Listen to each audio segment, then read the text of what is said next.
Assalamualaikum warahmatullahi wabarakatuh. Halo teman-teman semua, kembali lagi bersama saya Mardianul Hasanah dengan NIM 2014040032 dari kelas Tadris Matematika B semester 4 Fakultas Tarbiyah dan Keguruan UIN Imam Bonjol Padang. Pada kesempatan kali ini saya akan berbagi ilmu dengan teman-teman semua, yaitu mengenai materi matematika diskrit, di mana pokok bahasannya adalah yang pertama jenis-jenis relasi rekursif, penyelesaian PR dengan metode akar karakteristik dan fungsi pembangkit, konsep dasar poset, lattice, aljabar boolean, dan gerbang logika, konsep dasar graf, derajat titik, penyajian dengan matriks, lintasan terpendek, algoritma Dijkstra, pohon, dan pohon rentang. Ini semua bertujuan untuk memenuhi tugas dari ibu dosen kita, yakni Ibu Nita Putri Utami MPD, dengan mata kuliah matematika diskrit. Baiklah teman-teman, untuk lebih jelasnya silahkan simak video berikut dengan baik. Selamat memahami. Oke teman-teman, sekarang kita ada 12 materi atau pokok bahasan yang akan kita jelaskan. Yang pertama yaitu relasi rekursif, konsep dasar poset, lattice, aljabar boolean, gerbang logika, konsep dasar graf, derajat titik, penyajian dengan matrik, kemudian lintasan terpendek, algoritma Dijkstra, pohon, dan yang terakhir pohon rentang. Baik, yang pertama itu ada relasi rekursif. Nah, relasi rekursif atau yang biasa kita kenal dengan RR ini adalah persamaan yang secara rekursif menentukan barisan di mana suku berikutnya merupakan fungsi dari suku-suku sebelumnya. Nah, suatu RR itu terdiri dari dua bagian, yaitu kondisi awal dan bagian rekursif. Contohnya saja di sini, A1 itu misalnya sama dengan 1, A2 sama dengan 2. Nah, ini disebut dengan kondisi awal dari RR. Dalam hal ini ada dua kondisi awal ya, yang pertama A1 dan yang kedua A2. Selanjutnya, untuk bagian rekursif dari RR itu contohnya seperti ini, AN sama dengan AN kurang 1 ditambah AN kurang 2, di mana N-nya lebih besar sama dengan 3. Misalnya, identifikasilah banyak kondisi awal dan bagian rekursif dari RR berikut. Nah, ini misalnya A ada C1 sama dengan 10, A1 sama dengan 10, A2 sama dengan 18, A3 70, kemudian AN dikurang 3, AN dikurang 1, kemudian dikurang 4A, N kurang 2, ditambah 12A, N kurang 3 sama dengan 0, di mana N-nya lebih besar sama dengan 4. Nah, bagaimana cara menyelesaikannya? Jadi, di sini ada tiga kondisi awal, yaitu A1, di mana A1-nya itu adalah 10, kemudian A2-nya adalah 18, dan A3-nya 70. Sedangkan untuk bagian rekursifnya, itu adalah AN dikurang 3, AN dikurang 1, dikurang 4, AN dikurang 2, ditambah 12A, N dikurang 3, sama dengan 0, di mana N lebih besar sama dengan 4. Nah, ini adalah bagian dari rekursif. Selanjutnya, ada relasi rekursif linear. Nah, bentuk umum dari bagian rekursif dari RR linear berderajat K berbentuk AN ditambah H1 di dalam kurung N, kemudian A, N dikurang 1 ditambah H2, N, A, N dikurang 2 ditambah ditambah seterusnya, kemudian ditambah HKN, A, N dikurang K sama dengan Fn. Yang mana Hn dan Fn ini merupakan fungsi dalam N, dan HK ini atau HKN ini tidak boleh sama dengan 0.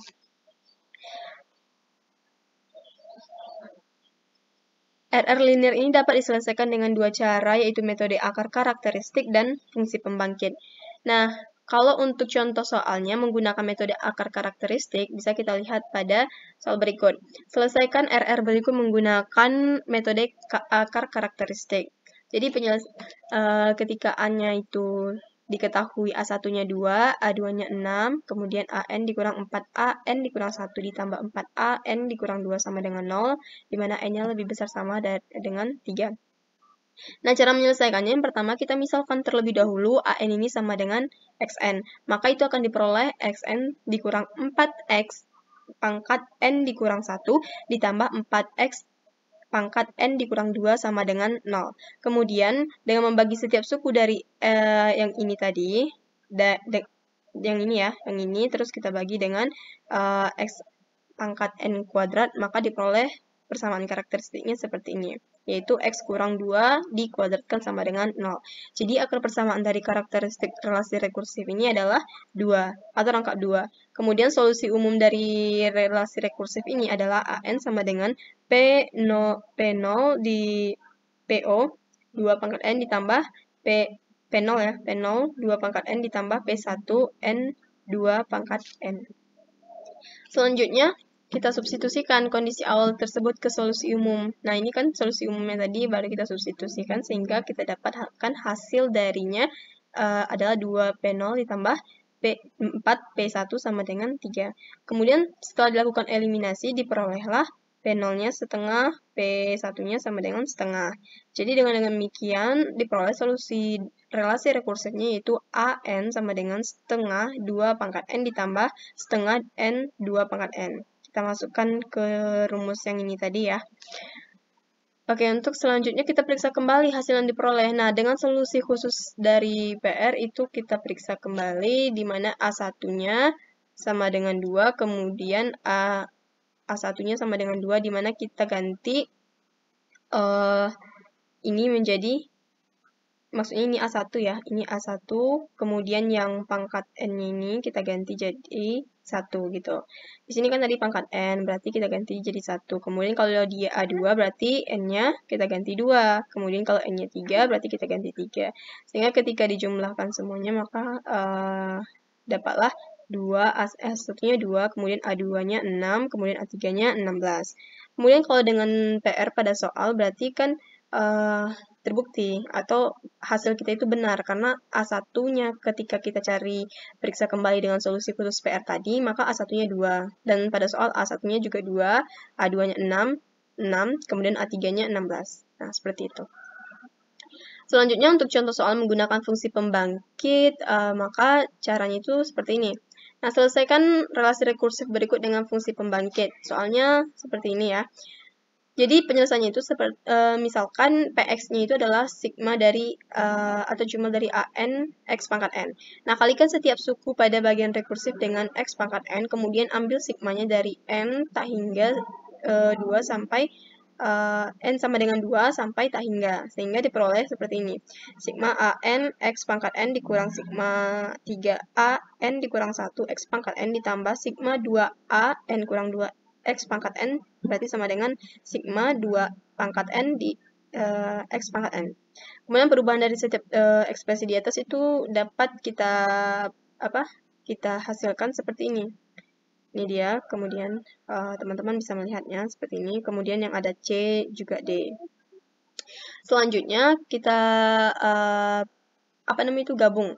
Kita gabung dulu yang diperoleh tadi sehingga dapatlah Px-nya sama dengan 10x pangkat 2 dikurang 5x tambah 1 per 1 dikurang 2x dikuadratkan dikali 1 kurang x.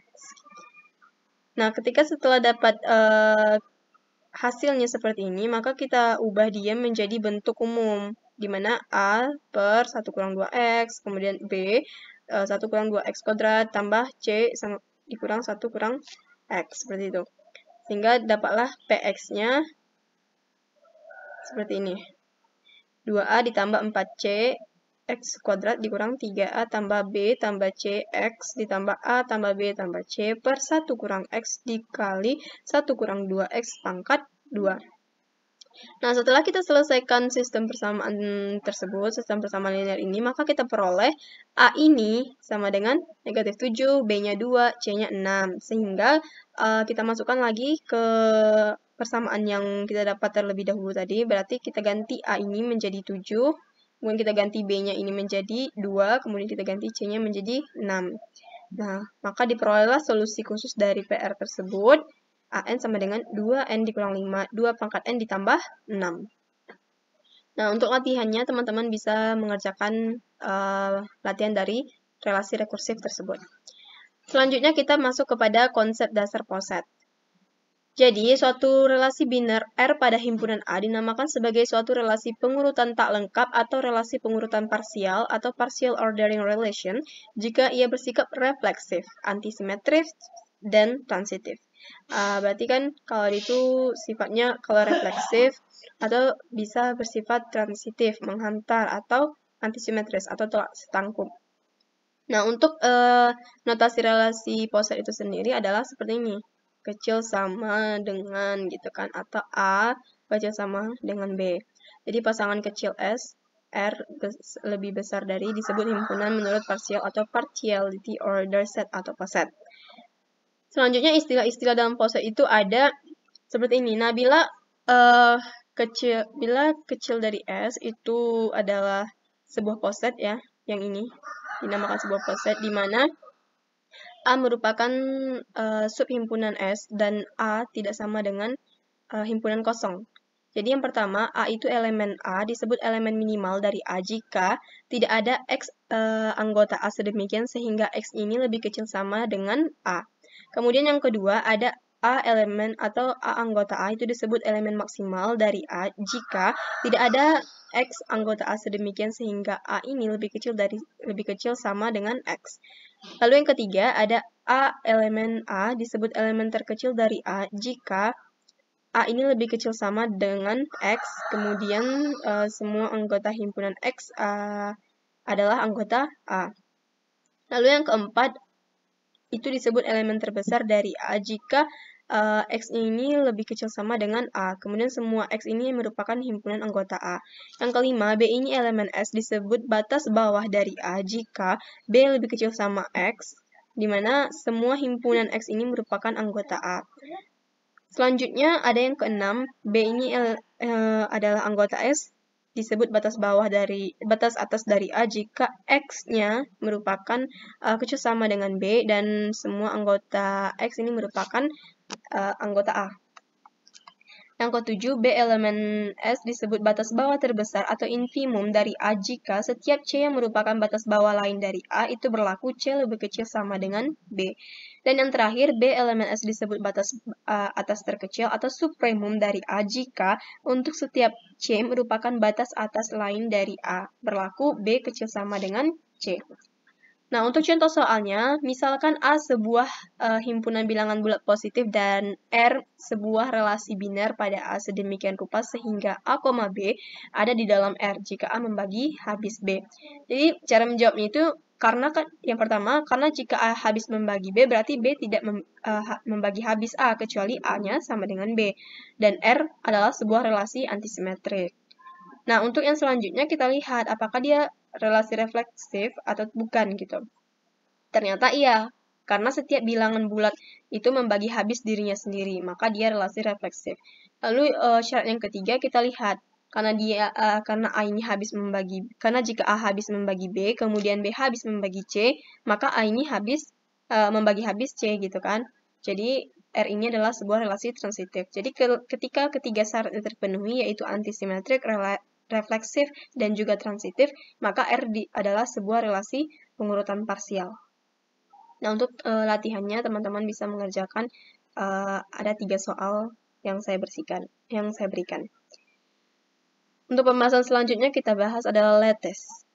Nah, lattice. Sebuah lattice ini adalah sebuah poset L kecil sama dengan yang setiap himpunan bagiannya A, B. Memiliki dua elemen yaitu infimum dan supremum. Nah, suatu poset A disebut lattice jika dan hanya jika A ini termasuk B atau sama dengan infimum A, B dan supremum A, B ada untuk setiap pasangan elemen A dan B dalam himpunan A. Kemudian elemen-elemen lattice itu yang pertama, A itu disebut irreducible jika A itu seperti ini ya, yang mengakibatkan A ini sama dengan X atau A sama dengan Y. Kemudian A disebut joint irreducible jika A ini sama dengan X atau Y mengakibatkan A sama dengan X atau A sama dengan Y. Lalu yang selanjutnya A disebut atom jika A adalah joint irreducible dan a successor immediate dari 0. Kemudian yang terakhir, A bar itu adalah komplement dari A jika A dan A bar ini sama dengan I dan A atau A bar ini sama dengan 0. Selanjutnya jenis-jenis lattice. Nah, yang pertama, L adalah lattice terbatas jika L mempunyai sebuah elemen terkecil dan sebuah elemen terbesar. Selanjutnya, L disebut lattice complete jika semua subset dari L ini memiliki supremum dan infimum. Kemudian L disebut lattice complemented jika L terbatas dan semua elemen di L mempunyai complement. Dan yang terakhir, L disebut lattice distributif jika untuk semua A, B, C elemen L berlaku A dan B, kemudian dikali B atau C sama dengan A dan B, atau digabung A dan C dikali A, kemudian atau B dan C sama dengan A dan B ini, atau digabung A atau C. Seperti itu. Nah, untuk contoh soalnya, misalkan D12 sama dengan 1, 2, 3, 4, 6, 12, faktor-faktor dari 12 terurut oleh relasi pembagian adalah lattice dengan A atau B sama dengan KPK A, B, dan A dan B merupakan FPB dari A, B. Maka elemen terkecil sama dengan 1 dan elemen terbesar adalah 12. Dan komplement dari 4 itu adalah 3, karena 4 dan 3 sama dengan FPB 4,3 sama dengan 1. Dan 4 atau 3 sama dengan KPK 4 atau 3 adalah 12. Kemudian lattice D bukan merupakan lattice complemented karena 6 tidak mempunyai komplement. Selanjutnya, ini ada beberapa latihan yang teman-teman bisa kerjakan setelah penjelasan yang saya berikan tadi. Next, aljabar Boolean. Jadi, aljabar Boolean atau Boolean algebra adalah matematika yang digunakan untuk menganalisis dan menyederhanakan gerbang logika pada rangkaian-rangkaian digital elektronika. Boolean pada dasarnya merupakan tipe data yang hanya terdiri dari dua nilai, yaitu true and false atau tinggi dan rendah, yang biasanya dikembangkan dengan angka 1 dan 0 pada gerbang logika ataupun bahasa pemrograman komputer. Jadi, postulat Huntington atau aksioma-aksiomanya di antara lain closure, di mana A tambah B, E, B, kemudian A dikali B, E, B. Identitasnya A tambah 0 sama dengan A, kemudian A dikali 1 sama dengan A. Nah, untuk komutatif itu tidak ada pengaruh antara posisi awal dan akhir, sama saja seperti itu. Kemudian distributif seperti ini, dan komplement seperti ini. Berarti ini A tambah A aksen sama dengan 1, sedangkan A dikali A aksen sama dengan 0. Selanjutnya, aljabar Boolean dua nilai. Nah, di sini ada dua nilai. Berarti kan kalau masuknya itu dua nilai, ketika kita kalikan hasilnya seperti ini gitu. A-nya 0, B-nya 0, dan seterusnya. Hukum-hukum aljabar Boolean. Yang pertama, hukum identitas. Hukum identitas itu adalah A tambah 0 sama dengan A, kemudian A kali 1 sama dengan A. Kemudian hukum idempoten. A tambah A kali A. Yang ketiga, hukum komplement, hukum dominasi, hukum involusi. Yang keenam, hukum penyerapan, hukum komutatif, hukum asosiatif, hukum distributif, hukum De Morgan, dan yang terakhir, hukum 0/1. Next, untuk contoh soal. Nah, sederhanakan fungsi Boolean f(x, y) sama dengan x tambah x aksen y.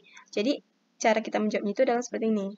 Fx, y sama dengan x tambah x aksen y sama dengan x ditambah x aksen, kemudian dikali x tambah y.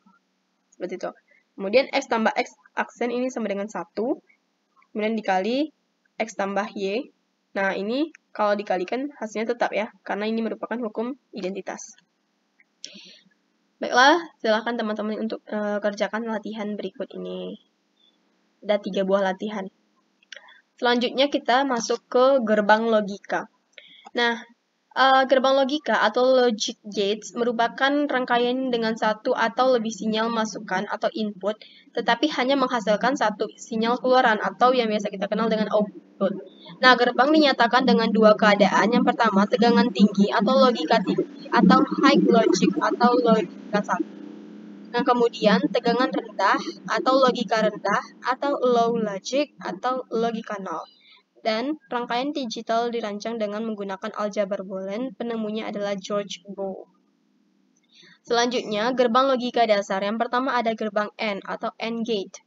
Jadi gerbang AND ini terdiri dari 2 input atau lebih. Nah, jika salah satu input bernilai logika 0, maka output akan bernilai logika 0. Simbolnya adalah tanda titik atau tidak memakai tanda sama sekali. Contohnya, Z sama dengan X titik Y atau Z sama dengan XY. Kayak perkalian gitu ya. Nah, untuk simbol gerbang N itu sendiri seperti ini. Teman-teman bisa lihat. Dan tabel kebenaran dari gerbang N itu adalah seperti ini. Nah, ini kan kayak perkalian gitu. Ketika X dikali Y, hasilnya adalah Z dan Z-nya 0. Nah, 1 kali 1, 1. 1 kali 0, 0. Jika input sama, maka output akan bernilai logika 0. Nah, di sini ada kayak tanda gabung gitu ya, X gabung Y gitu. Jadi simbolnya itu seperti ini, gerbang XOR, kemudian tabel kebenarannya adalah seperti ini. Nah, di sini input dan ini adalah outputnya. Kemudian ada gerbang XNOR. Nah, ini gerbang XNOR simbolnya ya. Selanjutnya ada tabel kebenaran dari XNOR. Di sini input dan output. Dan untuk contoh soalnya, gambarkanlah simbol gerbang logika dari F sama dengan B tambah C dikali A, kemudian ada tanda kurang di atasnya. Jadi kita selesaikan seperti ini. Nah, berdasarkan simbol-simbol tadi kita gabung ya semuanya gitu. Dan untuk tabel kebenarannya adalah seperti ini. Jadi 1, 1, 0, 0 dan menghasilkan output 0. 0, 1, 0. Seperti itu. Baik teman-teman, untuk lebih paham silahkan kerjakan latihan-latihan berikut dengan baik ya. Untuk materi selanjutnya yaitu konsep dasar poset. Nah, secara matematis, graf didefinisikan sebagai pasangan himpunan V, E ditulis dengan notasi G sama dengan V, E, yang dalam hal ini V adalah himpunan tidak kosong dari simpul-simpul atau vertices atau node, yang E adalah simpul sisi H atau arch yang menghubungkan sepasang simpul. Simpul pada graf dapat dinomori dengan simpul seperti A, B, C, atau seterusnya V, W, sampai seterusnya dengan bilangan asli 1, 2, 3, atau seterusnya, atau gabungan keduanya. Nah, sedangkan sisi yang menghubungkan simpul U dan simpul V itu dinyatakan dengan pasangan U, V, atau dinyatakan dengan lambang E1, E2, dan seterusnya sampai EN. Nah, dengan kata lain, jika E adalah sisi yang berhubungan simpul U dengan simpul V, maka E dapat ditulis sebagai E sama dengan V, V. Di sini ada bentuk dari graf sederhana. Nah, teman-teman bisa lihat. Kemudian ada graf ganda dan graf semu. Selanjutnya ada jenis-jenis graf. Nah, berdasarkan ada tidaknya gelang atau sisi ganda pada suatu graf, maka secara umum graf dapat digolongkan menjadi dua jenis. Yang pertama, graf sederhana atau simple graph. Jadi graf sederhana ini adalah graf yang tidak mengandung gelang maupun sisi ganda. Nah, teman-teman bisa lihat dari gambar grafnya di sini. Tidak ada gelang ataupun sisi ganda ya. Selanjutnya ada graf tak sederhana atau unsimple graph. Jadi graf tak sederhana ini adalah graf yang mengandung sisi ganda atau gelang. Terdapat dua jenis, dua gelang ya.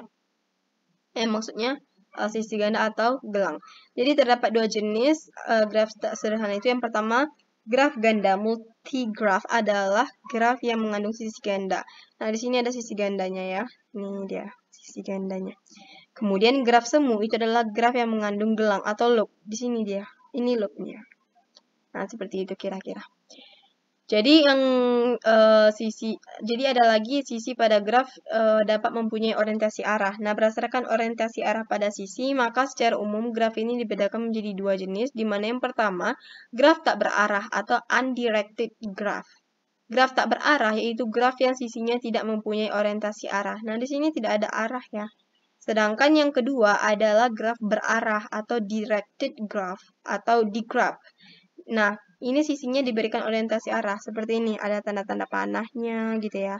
Nah, itu perbedaannya. Kemudian dalam teori graf, terdapat beberapa istilah yang sering digunakan yang berkaitan dengan graf. Nah, selanjutnya ini akan dibahas beberapa terminologi dalam graf yang sering dipakai, di mana yang pertama bertetangga atau adjacent. Nah, dua buah simpul pada graf tak berarah G dikatakan bertetangga bila keduanya terhubung langsung dengan sebuah sisi. Nah, ini dia contohnya, contoh grafnya. Jadi pada gambar ini simpul 1 itu bertetangga dengan simpul 2 gitu kan, dan simpul 3. Tetapi simpul 1 ini tidak bertetangga dengan simpul 4 gitu, karena tidak ada yang menghubungkannya secara langsung gitu. Selanjutnya ada bersisian atau insiden. Jadi suatu sisi dikatakan bersisian dengan suatu simpul apabila sisi tersebut berhubungan dengan simpul tersebut secara langsung. Nah, di sini ada sisi 2, 3. Ini bersisian dengan simpul 2 dan 3. Kemudian sisi 2, 4 ini bersisian dengan simpul 2 dan 4. Simpul ini ya. Kemudian tapi sisi 1, 2 ini itu tidak bersisian dengan simpul 4 gitu kan. Karena tidak ada berhubungan simpulnya secara langsung. Kemudian yang ketiga ada simpul terpencil atau isolated vertex. Simpul terpencil ialah simpul yang tidak memiliki sisi yang terhubung dengannya atau dapat juga dinyatakan sebagai bahwa simpul terpencil ini adalah simpul yang tidak satu pun bertetangga dengan simpul lainnya. Nah, seperti simpul 5 di sini, ini tidak ada bertetangga ataupun berhubungan dengan simpul lainnya. Maka ini dinamakan dengan simpul terpencil. Selanjutnya graf kosong atau null graph atau empty graph. Jadi graf kosong merupakan graf yang tidak memiliki sisi, namun masih memiliki himpunan titik yang berjumlah lebih dari atau sama dengan 1. Ditulis sebagai NN.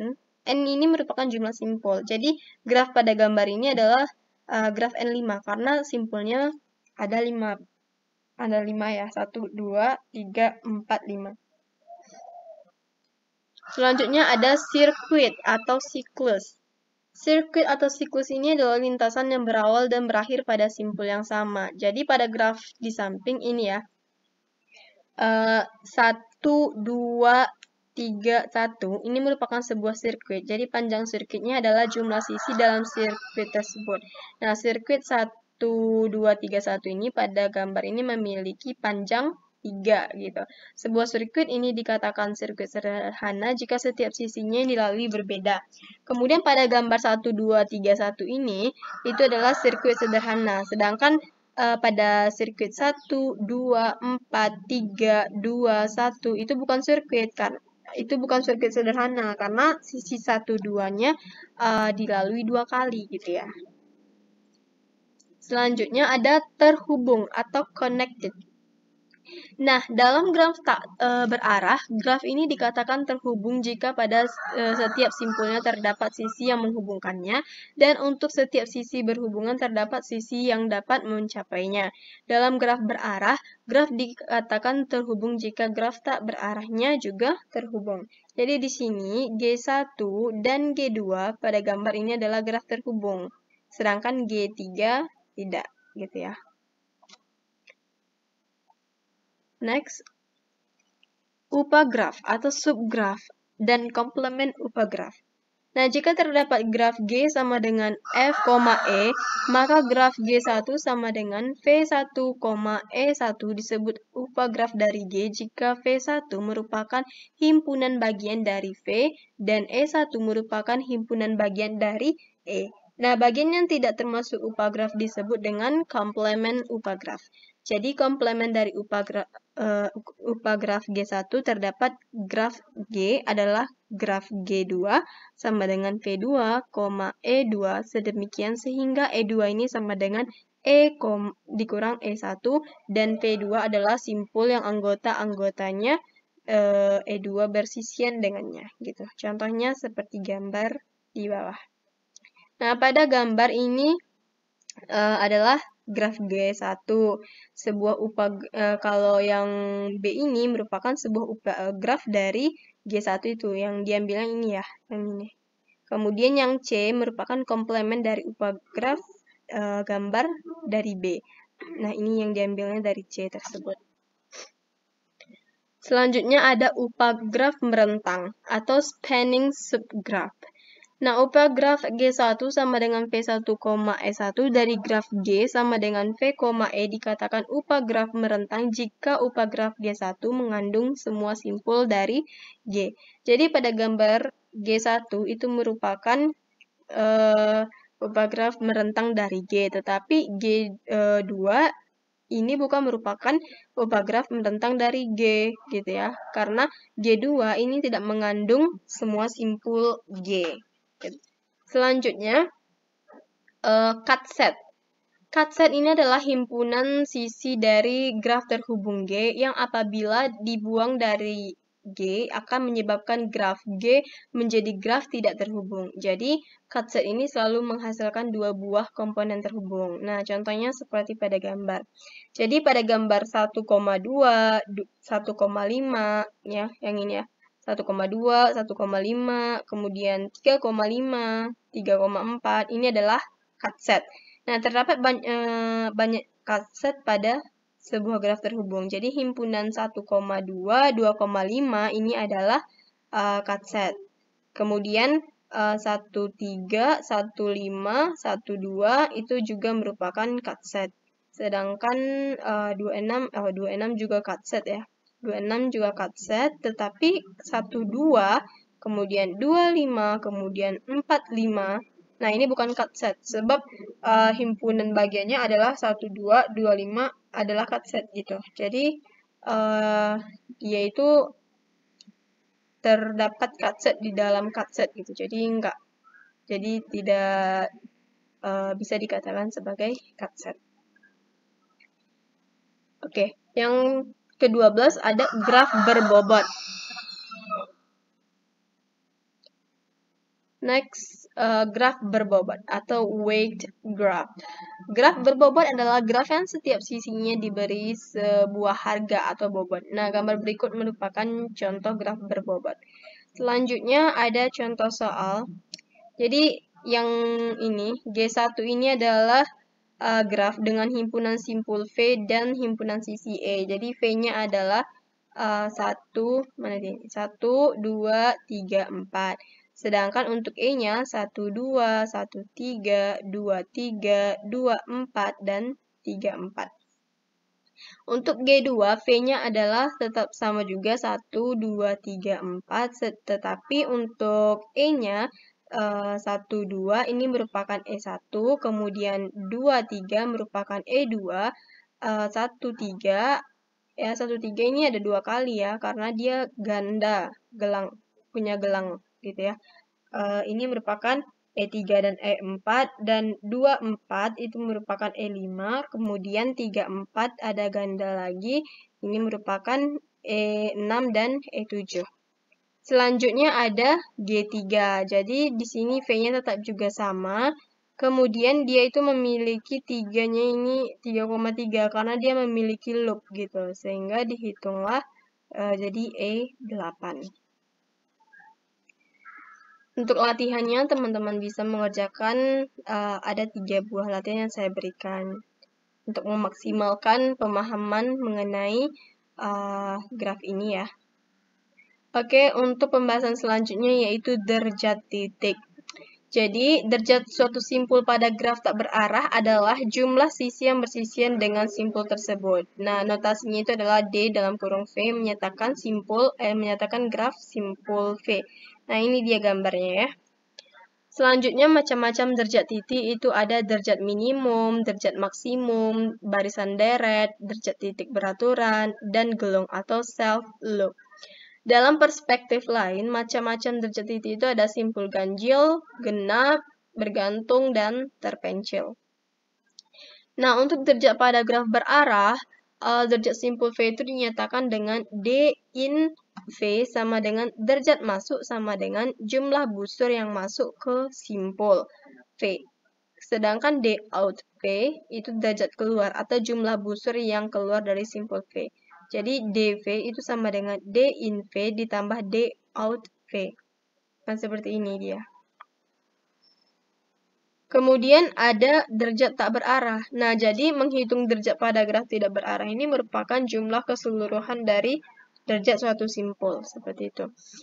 Untuk contoh soalnya, biar lebih paham. Nah, peta pada jalan raya dengan persimpangan yang merupakan pertemuan 3 jalan atau lebih. Jawabnya bagaimana? Nah, ini dia, persimpangan atau simpang 3. Jadi di sini ada simpang 3-nya. Perempatan, berarti perempatan gitu.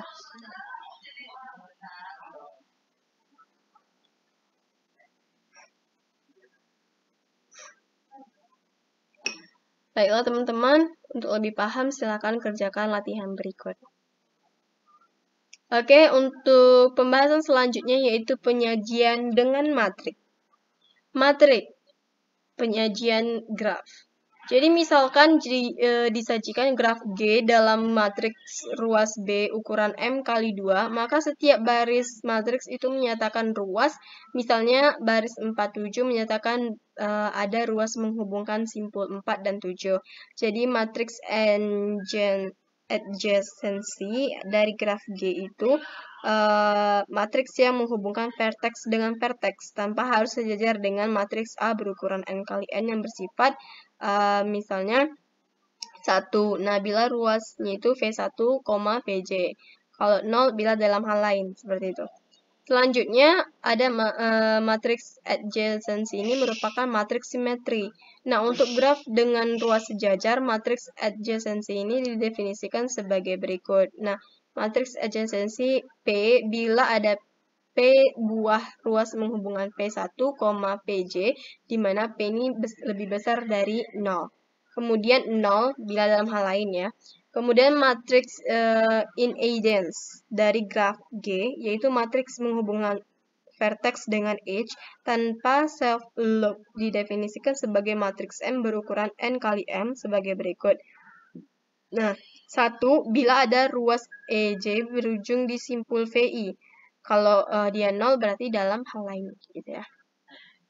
Untuk contoh soalnya seperti ini. Nah, di sini ada gambar atau sebuah gambar itu ya.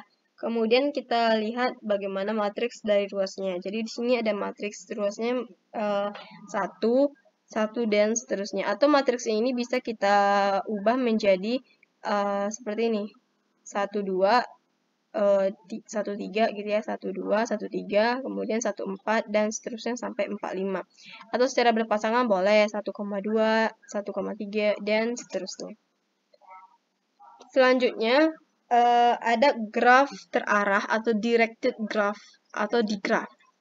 Nah, graf terarah adalah graf yang dapat menghubungkan V1 ke V2 saja atau satu arah.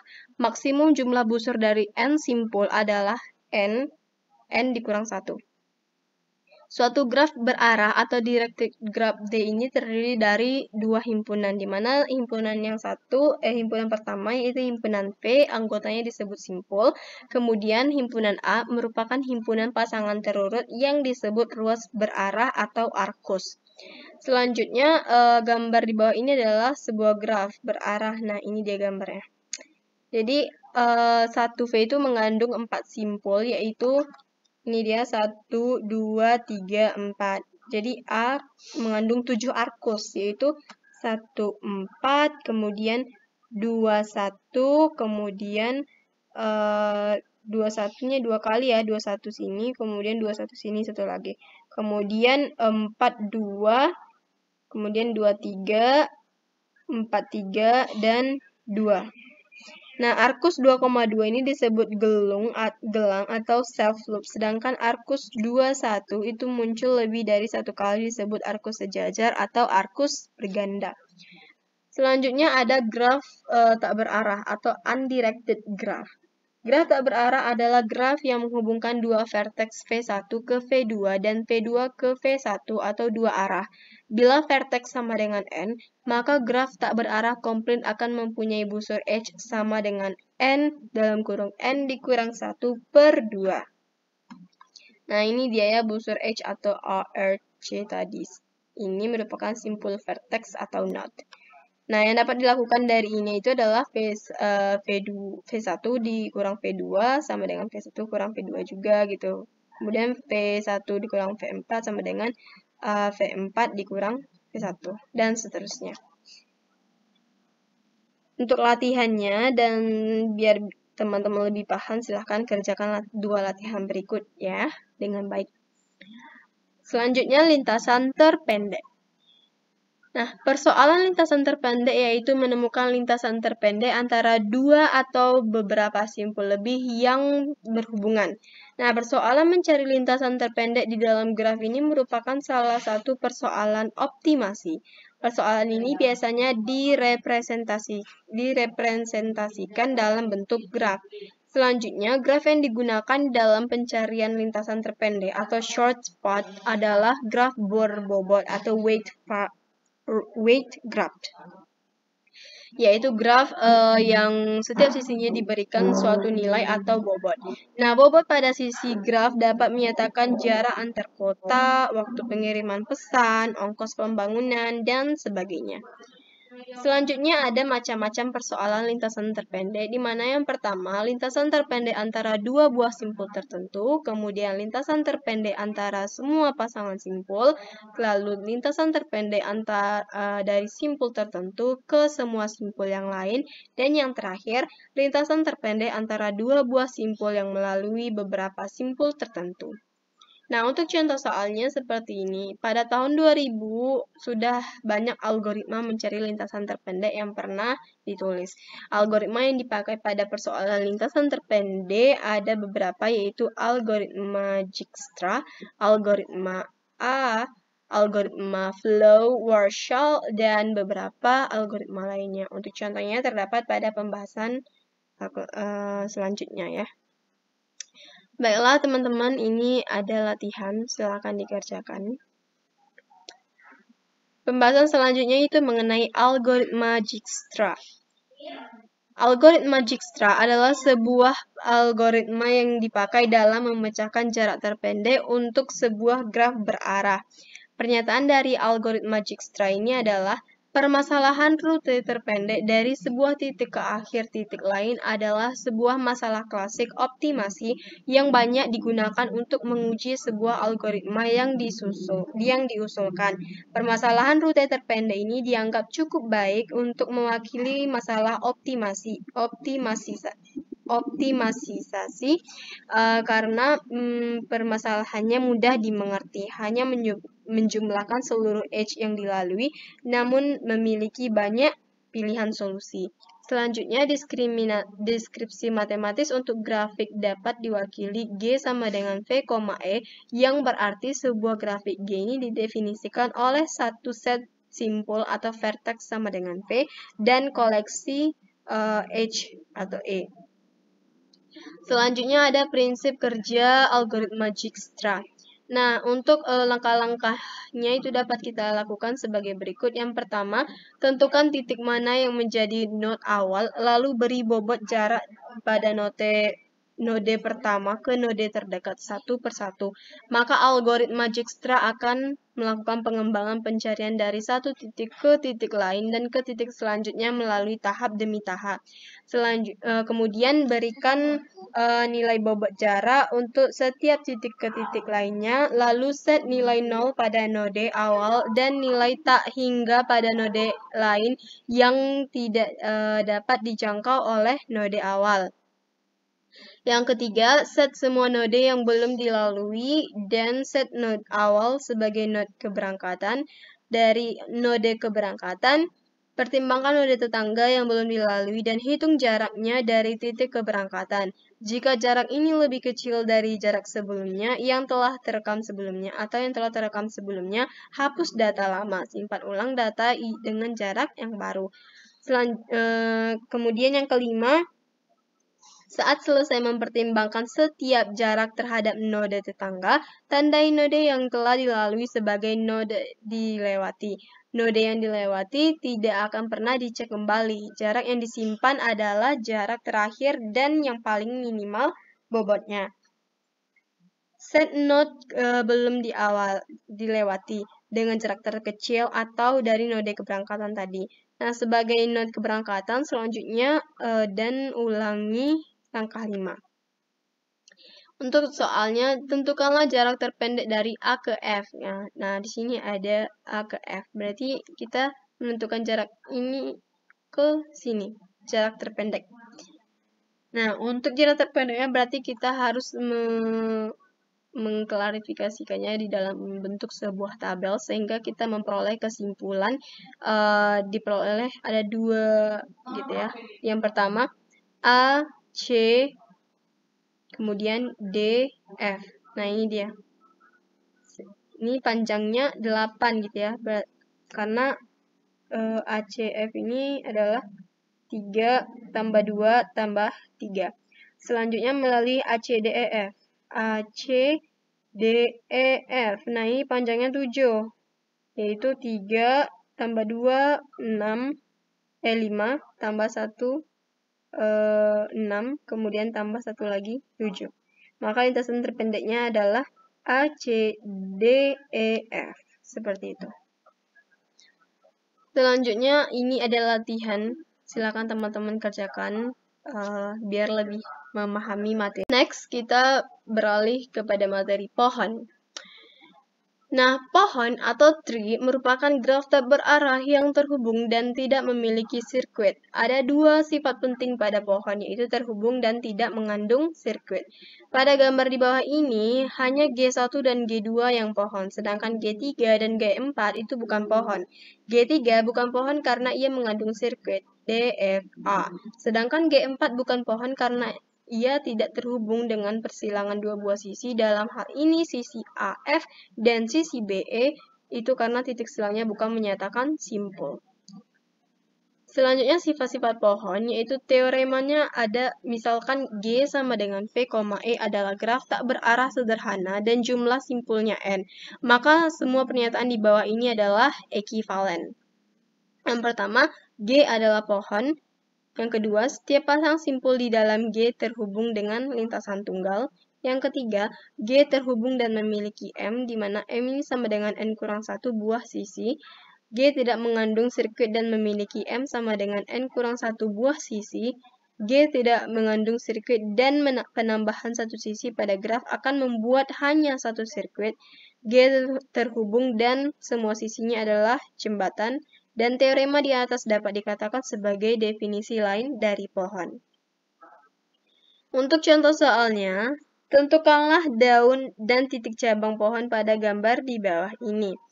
Nah, titik V4, V5, V6, V7, dan V8 derajatnya adalah 1.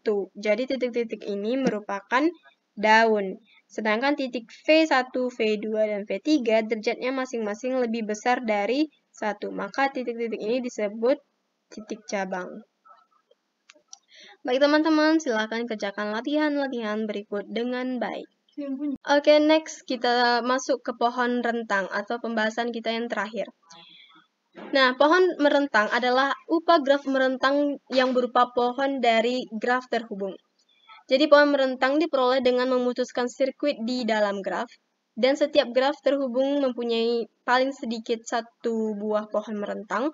Kemudian graf tak terhubung dengan K komponen mempunyai K buah hutan merentang yang disebut hutan merentang atau spanning forest. Selanjutnya, pohon rentang graf G, pohon pada graf G ini yang memuat semua titik di G. Nah, ini dia. Di sini ada gambar-gambarnya, ya. Selanjutnya, aplikasi pohon rentang. Nah, jumlah ruas jalan seminimum mungkin yang menghubungkan semua kota sehingga setiap kota tetap terhubung satu sama lain. Perutaian atau routing pesan pada jalan komputer. Nah, di sini ada kayak jaringan komputer dan di sini adalah pohon merentang multicast-nya. Ini dia di dalam ini. Kita keluarkan seperti itu ya. Selanjutnya, graf terhubung berbobot mungkin mempunyai lebih dari satu pohon merentang. Kemudian pohon merentang yang berbobot minimum dinamakan pohon merentang minimum atau minimum spanning tree. Algoritma Prim. Misalkan T adalah pohon merentang yang sisi-sisinya diambil dari graf G, algoritma Prim membentuk pohon merentang minimum langkah per langkah.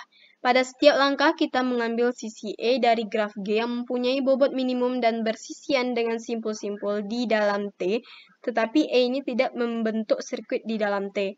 Algoritma Prim itu ada 3 langkah, di mana yang pertama, ambil sisi dari graf G yang berbobot minimum, masukkan ke dalam T. Kemudian langkah kedua, pilih sisi U, V yang mempunyai bobot minimum dan bersisian dengan simpul di T, tetapi U, V ini tidak membentuk sirkuit di T. Masukkan U, V ke dalam T. Lalu langkah yang ketiga, ulangi langkah 2 sebanyak N kurang 2 kali. Selanjutnya, jumlah langkah seluruhnya di dalam algoritma Prim adalah 1 ditambah N kurang 2 sama dengan N dikurang 1. Sebanyak jumlah sisi di dalam pohon rentang dengan N buah simpul. Selanjutnya ada dalam notasi pseudocode. Algoritma prim kita tuliskan sebagai berikut. Nah, di sini ada prosedur prim, yaitu input G dan graf, dan output T-nya adalah pohon. Membentuk pohon berentang minimum T dari graf terhubung berbobot G. Lalu masukkan graf berbobot terhubung G sama dengan V, E dengan V mutlak itu sama dengan N keluaran, dan pohon rentang minimum T sama dengan V, E aksen. Deklarasi I, P, Q, U, V ini merupakan integer, dan algoritmanya adalah cari sisi P, Q dari E yang berbobot terkecil T, kemudian P, Q, dan for I itu adalah sama dengan 1, to N sama dengan 2, do.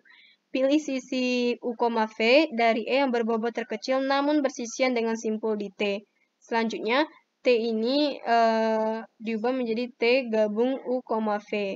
Kemudian kita N. Nah, tabel pembentukan pohon berentang minimum dengan algoritma tersebut adalah sebagai berikut. Jadi langkah satunya ini, kemudian sisinya, kemudian bobotnya ada berapa. Selanjutnya ini bentuk dari pohon rentangnya. Nah, ketika sisinya 1,2 berarti pohon rentang itu seperti ini, 1,2. Kemudian ada 2,6, 3,6, dan seterusnya. Untuk contoh soalnya, carilah semua pohon rentang yang mungkin dibuat dari graf G yang tampak pada gambar di bawah ini. Nah, di sini ada, kita lihat ya, pada gambar ini. Jadi di dalam graf tersebut itu terdapat satu buah sirkuit, yaitu sirkuit V1, V2, kemudian V5, V4, dan V1 lagi. Gitu. Ini sebuah sirkuit ya.